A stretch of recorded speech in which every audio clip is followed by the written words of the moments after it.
if I were ever challenged, hey, all of your income disappears except for reselling, what would you do differently? I will tell you exactly what I would do differently. Hello everybody, welcome back to Commonwealth. Flipper, welcome to the Commonwealth cabin. I got in a well, somebody wanted to debate me the other day, and they just had something set in their mind that I've been telling people the wrong way to resell, and they really had it out for me, and I was like, well, I think you might be surprised that I actually agree with you for the most part. And I want to talk about this, the only way to resell successfully.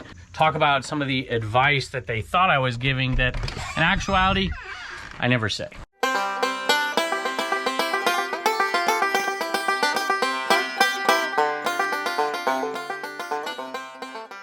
Had to get my ladder out for this first sale. So they thought that their main contention was that nobody can resell the way that you do and make a living off of it. And I said, well, I don't know if I necessarily agree with that. However, if I were to be a full-time reseller, completely 100% dependent on just that income, I would do it differently.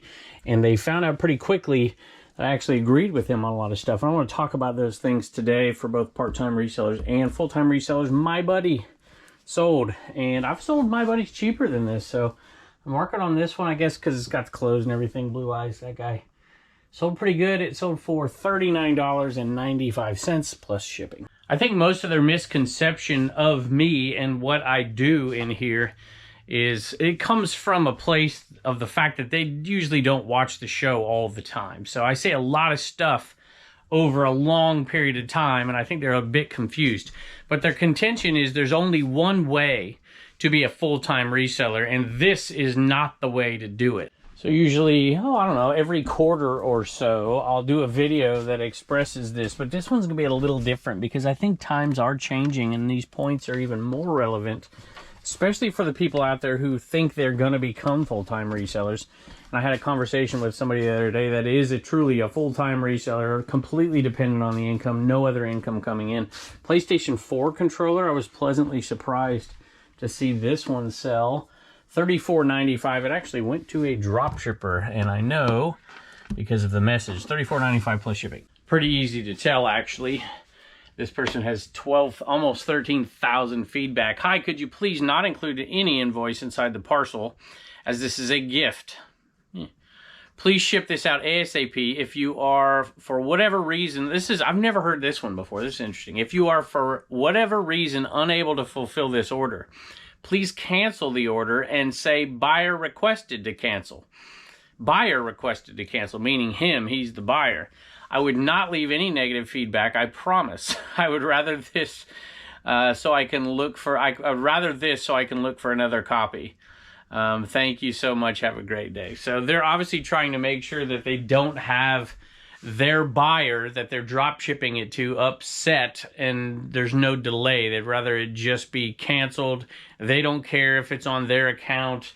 You know, they don't have to have me seller canceled, which hurts my account. They're just giving me the green light. Well, it's not an issue, but it is clearly a drop shipped item, and I'm perfectly fine with that. I don't sell on Amazon. I don't sell on a bunch of other sites. So they're making a little bit of money off of this, and I'm happy to do the same. Let me pull one more item and we'll dig into this. I bought this one at a sale in Roanoke, Virginia. Super cheap. Just started hunting around and pulling it. It was so cheap, you just start pulling out stuff that looks cool and figuring it out later because you know you're going to do okay and you might as well just gobble up everything. This is an Apollo exerciser. Box is in bad shape, but the item inside, look at that, really good condition. And it sat for a little while. It's not exactly a high sell-through rate item, but that thing sold for $34.95 plus shipping. I probably can do it for $1 or $2 most. Many of you who've watched this show for a long time, you know I'm extremely fortunate because of the social media aspect of this. I've always been a treasure hunter, making extra money for my family. The great majority of you watching are probably doing exactly that, but there is a lot of people out here who make a living just reselling. And I mention that often because if I were ever I would have never quit my job to become a full-time reseller in the way that you probably need to do it, or you should do it, because it's not as fun. And I didn't hate teaching. So I just was lucky to be able to continue to do what I do, garage sales, and, you know, thrifting every once in a while, some occasional connections as well, and continue to do what I'm doing and be a reseller the way I want to do it. But if I were ever challenged, hey, all of your income disappears except for reselling, what would you do differently? I will tell you exactly what I would do differently. I'm going to do just that as I pull items, so we'll do it in between every item. Vaseline Intensive Care. I saw that old bottle, old logo, full, new, and I was like, somebody's going to buy it. And sure enough, they did. $24.95 for that. Can you believe that? Plus shipping. I would probably never give up my Saturday morning garage sales because I love it so much. And you can still make a bunch of money. I mean, that's basically what I do now. And you throw in a little social media and you're making a lot of money reselling. And I do make a lot of money reselling. And I probably could live off of just the reselling income. But that's skewed by the fact that there's social media and there's an audience on the live selling part and Shop Commons and Dibdit.com and selling on Bonanza and Mercari and selling here on eBay as well. So there's a lot of different little intricacies to it. But if I were to be a full-time reseller, dependent 100% on that income to pay every single bill, I would change my sourcing techniques drastically. I wouldn't necessarily just change them. I would still do what I do, but I would add on something and use my time very wisely to get consistent sources. And I think that this is more important than ever because what you're seeing is the middle. Well, how do I explain this? Let me pull one more item and I'll try to think of a way to explain what I think is going on right now with resellers that is negatively affecting us part-timers out there, us treasure hunters, more than anybody else. This next item kind of leads into it anyway, so I'm going to pull this one. These are some bolos that I mentioned a week or so ago, and I mentioned it 2 weeks ago on the Trash to Cash podcast. It's these Wallace ornaments. I sold one for $89.95, and now this one, I thought that was the best one, but then I saw this one. I'm like, no, this one was going to go for more. $89.95 plus shipping for the last one, paid $5. This one sold for $100, $99.95. 2018 silver plated sleigh bell, 40th edition. Crazy money. If you ever see that name out there, grab them, plus shipping. Now, if I was still a teacher in my classroom, I'd get my little whiteboard. I started teaching when there was a chalkboard, by the way. You'd have to clean it every day, and I'd write everything up for the next day because I wasn't one to turn my back to the classroom and write on the board very often. I'd have it set, and I'd use it when we discuss things. We did a lot of that. So I would have it on my whiteboard here, and I would say, so just imagine the whiteboard behind me. There are some cases, let's take estate sales for instance, where you're having 4 different parties in a process. So you have the person whose estate it is, or the family of the person whose estate it is. Then you introduce the estate sale company. Then you introduce the person like me that's out there shopping these estate sales. And then you've got to introduce the final end buyer of an item. There are 4 different steps in this process, and everybody's trying to get their cut, except for the last person, of course. Actually, just this item right here made me think sometimes there's 5 different steps in the process where the buyer is actually one more step in the drop shipping process, and there's 5 people involved. You know, for Goodwill, for instance, there's the initial person donates the item, Goodwill's involved, then somebody buys it from Goodwill, then they resell it, and some things, of course, don't get resold. But there are oftentimes 4 steps, sometimes 5 in the process. At a garage sale, there may only be 3, the seller, the buyer, and the end buyer, and that's the way I like to do it because the margins are better, because the prices for some of these places, if you go to estate sales, you know the prices continue to go up. We did a video where eBay's growth was 1% quarter over quarter from last year, and in reality that's probably negative growth, and just because inflation is more than 1%, good grief. So if you take that and then you increase the cost of doing business by the buy side of it, how much are you paying for an item? That's increasing more than 1%, I promise you.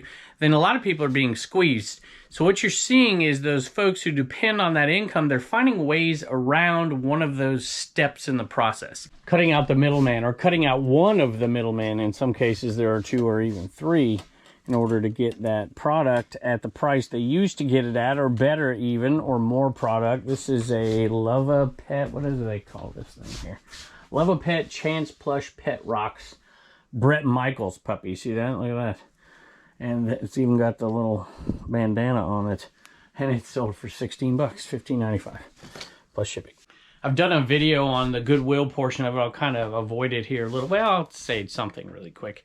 You know, getting the stuff before it gets donated to Goodwill. You know, making those connections.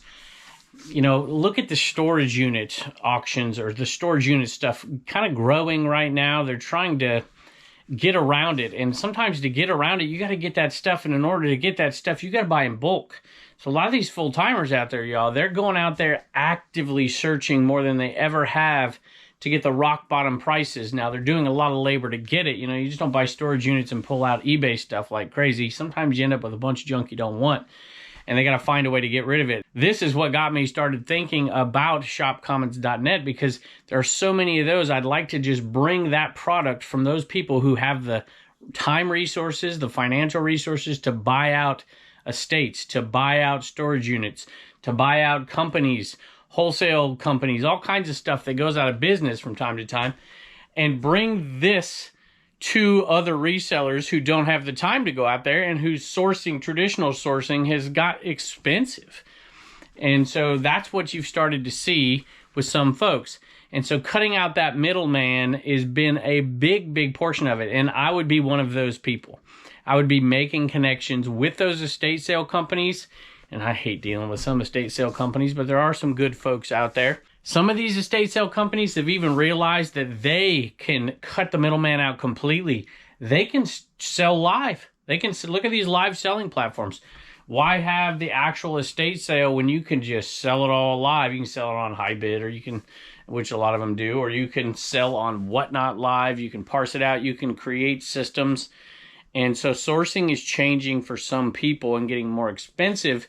But for others, they found ways around it. They found ways to work with these buyout companies, with these real estate companies, with normal businesses in town that maybe they replace stereo systems, right? And they make deals with them, and like, I get all the stuff that came in, and I'll give you a portion of the sale, or I'll give you a cash for it, or whatever it is. There's so many things we could get into. And you're starting to see more and more of it because people realize there's money to be made in secondhand markets. I'm going to get back to that topic, but speaking of creating systems in my own little world here, this table's been part of our crazy good system for shipping.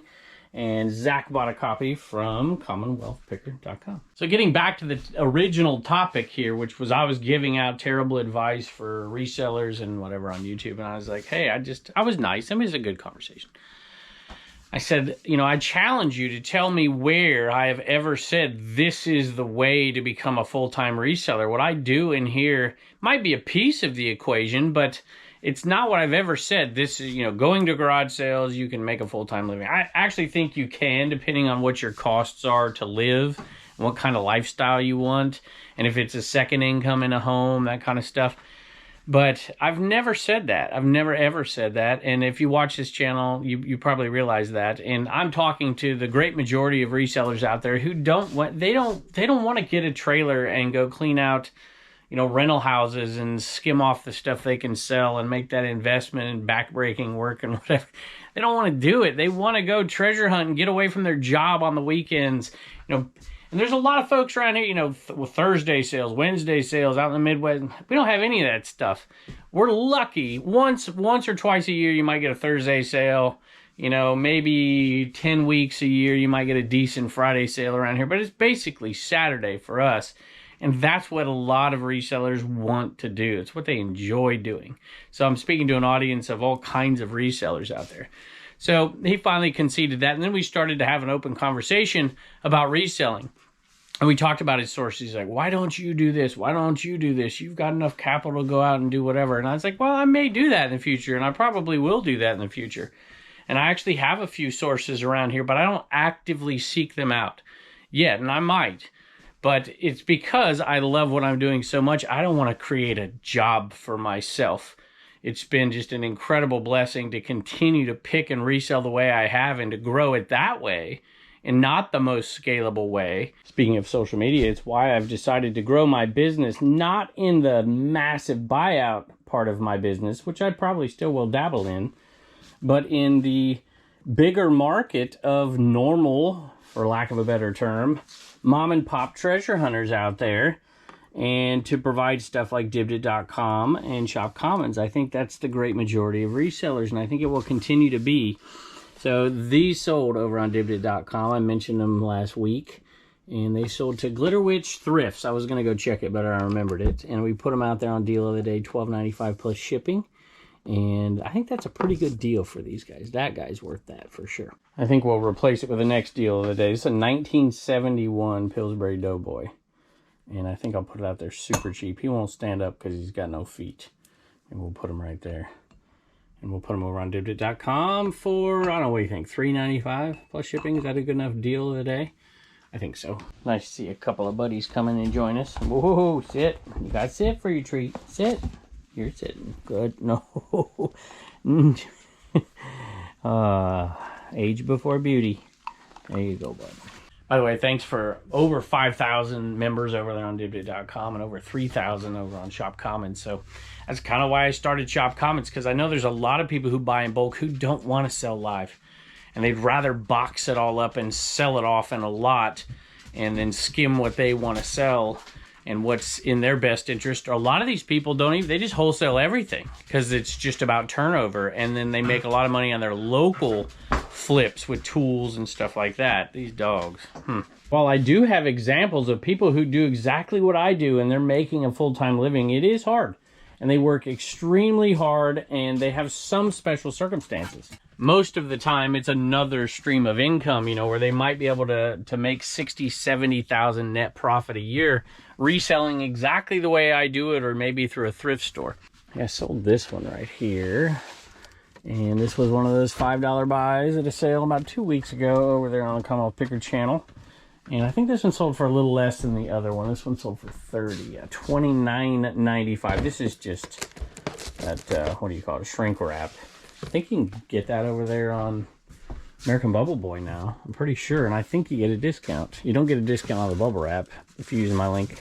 I get a kickback, but you get, well, I don't even have it in here anymore. If you use code Commonwealth on the tape or on any other product, you get that 5% off.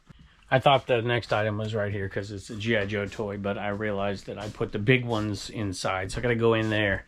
And when I come back, the next point is going to be the other point that person made, which is not only do you need to do that sourcing, you need to source like that and then skim off, pull off the stuff and niche down into a market, which I think is also great advice. It's just not where everybody's at. So here it is in the eBay cave. This is, like I said, this was just too much to go in those bins out there. And it's kind of perfect to make the point I want to make here along the niching down aspect and tie it into that other thing. It's a G.I. Joe Shark Attack, I think is what it is, 1992, and it sold for $49.95 plus shipping. There is incredible value in niching down, and a lot of you are niche down sellers, and when you focus on, let's just say you're going to do this guy's suggestion, and I think his suggestion is 100% right for the people who it's 100% right for. It's not for me, but it is 100% right. Focusing on your sourcing techniques and connections combined with the power of the knowledge of niching down can make you a ton of money and make you a specialist in a certain area or genre. And boy, it doesn't even matter what the niche is half the time. If you know everything about that niche, you can buy from online auction. You can buy from anywhere. You could buy out of states because you see one room full of what you sell, and then you just have to have those other connections to get rid of the other stuff. And it's not impossible to do, but you got to focus on building those networks in order to do it. If you were a vintage toy guy, you know, and you come across these big auctions, you can get stuff dirt cheap if you buy everything. And then you just got to create those systems. So it's definitely possible. I know people who do both ways full time. But I certainly do know a lot of folks who sell in one category, who have refined their sourcing techniques and have niched down, and they make a bunch of money.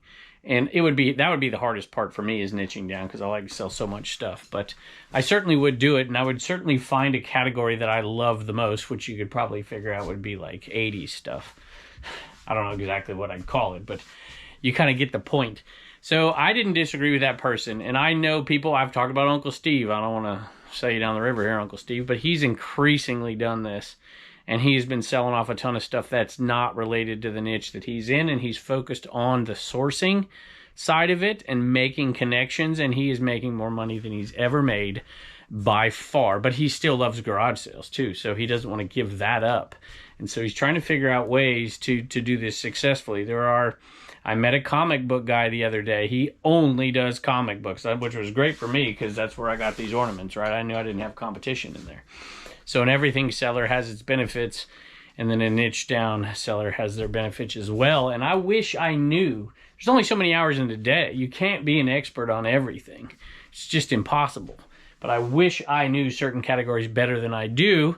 But, you know, you can still be an everything seller and learn a little bit about those categories and be dangerous everywhere. So a jack of all trades, master of none, or a master of a category, they both can work. I think for the full-time reseller, I don't know what's going on out here. The dogs must be getting into something. They were getting into some shipping supplies out there. Makes me miss Sophie even more. She'd behave herself. So Orvis, look, I mean, you could be the fishing guy. You could be the boot guy. You could be all, you know, whatever. And you can make it work for sure. It just would kind of bore me to tears, to be honest. So, at any rate, medium. Let me know from you. This is made in Hong Kong, so vintage $20 for that one. That's a pretty good deal, plus shipping. Let me know proudly down below which one you are and why you do it. And hopefully, you know, people don't think I'm giving bad advice out there. Sometimes with a little snapshot of what I'm doing in this cave, you know, in this cabin, the cave's in there. Gives people the wrong impression, but there's enormous value and much to be learned from other kinds of resellers, and you can pivot whenever you want to, well, whenever you need to or want to, I suppose, and you never know. I may pivot at some point too, and I really do think some of these buyouts, for me, if it's the right type of buyout, can now work because I've got these other platforms that there's not much like private selling around here. There's not a very populated area, so it's pretty challenging to sell a lot on Facebook. But there's a ton of folks who do this kind of stuff, who get rid of, for money, for profit, a lot of those things, and they do a lot of the things that I'm talking about. It's just hard for me because of where I live, but you certainly could see using live selling platforms like Dibdit, selling on eBay, selling on, I forget my other one, shopcommons.net in bulk. There's so many ways you could do this, and I'm excited about the future of reselling because of what this guy's talked about and because of what I'm already doing. But I really would like to get into some of these. I've got that giant trailer out there. I can't wait for my first perfect little, not even niche, perfect little buy where I can buy a massive quantity to take us through and ramp up our business a little bit more because of all these different selling sites. I mean, look at Rally Roots. You know, there's an example. You know, they've made a business out of being the t-shirt folks, vintage t-shirt. And then they do other stuff too. It's not like you have to limit yourself. And they don't. They do all kinds. They do buyouts. They do wholesale stuff. They do all kinds of stuff. And that's what's exciting. There are so many ways. This is made in the USA. This is an Enron Volleyball Association single stitch t-shirt. I don't know who needs that, but somebody did. $14.95 plus shipping. Oh, I hear the dogs coming behind me. So it's a 2XL. This reminds me of my buddy Vintage Sport Flips. You know, he's making a business out of vintage sports. Sugar Bowl, team sports. And it's like a single stitch polo. It's an old one. Florida State's fallen on tough times, so I was glad I sold so much of it last year when they had a great year. But it's still got a great following. $29.95 for this one. Plus shipping. Saw me pick the next one up is commentaries. I think I paid $20 for it, and it sold for $100 plus shipping on last week Wednesday, maybe, on the Commonwealth Picker channel. If you're not subbed over there, go check that out. And you know, it's surprising to me still that people don't realize we have two channels: Commonwealth Picker, Commonwealth Flipper. Technically, we have 4 channels if you want to count the Garage Sale Nation channel, where we do shorts and we put our live Dibdit shows on over there, and tutorials and stuff like that. And then we also have, we have the Trash to Cash podcast. I mean, No Name's thinking about visiting. I like No Name coming in here because No Name's too chubby to jump up on stuff as opposed to like Pepper. So here is this commentary set, and there's 10 of them right here. So right here, the Old Testament commentaries. These, what does that say? Erdman's.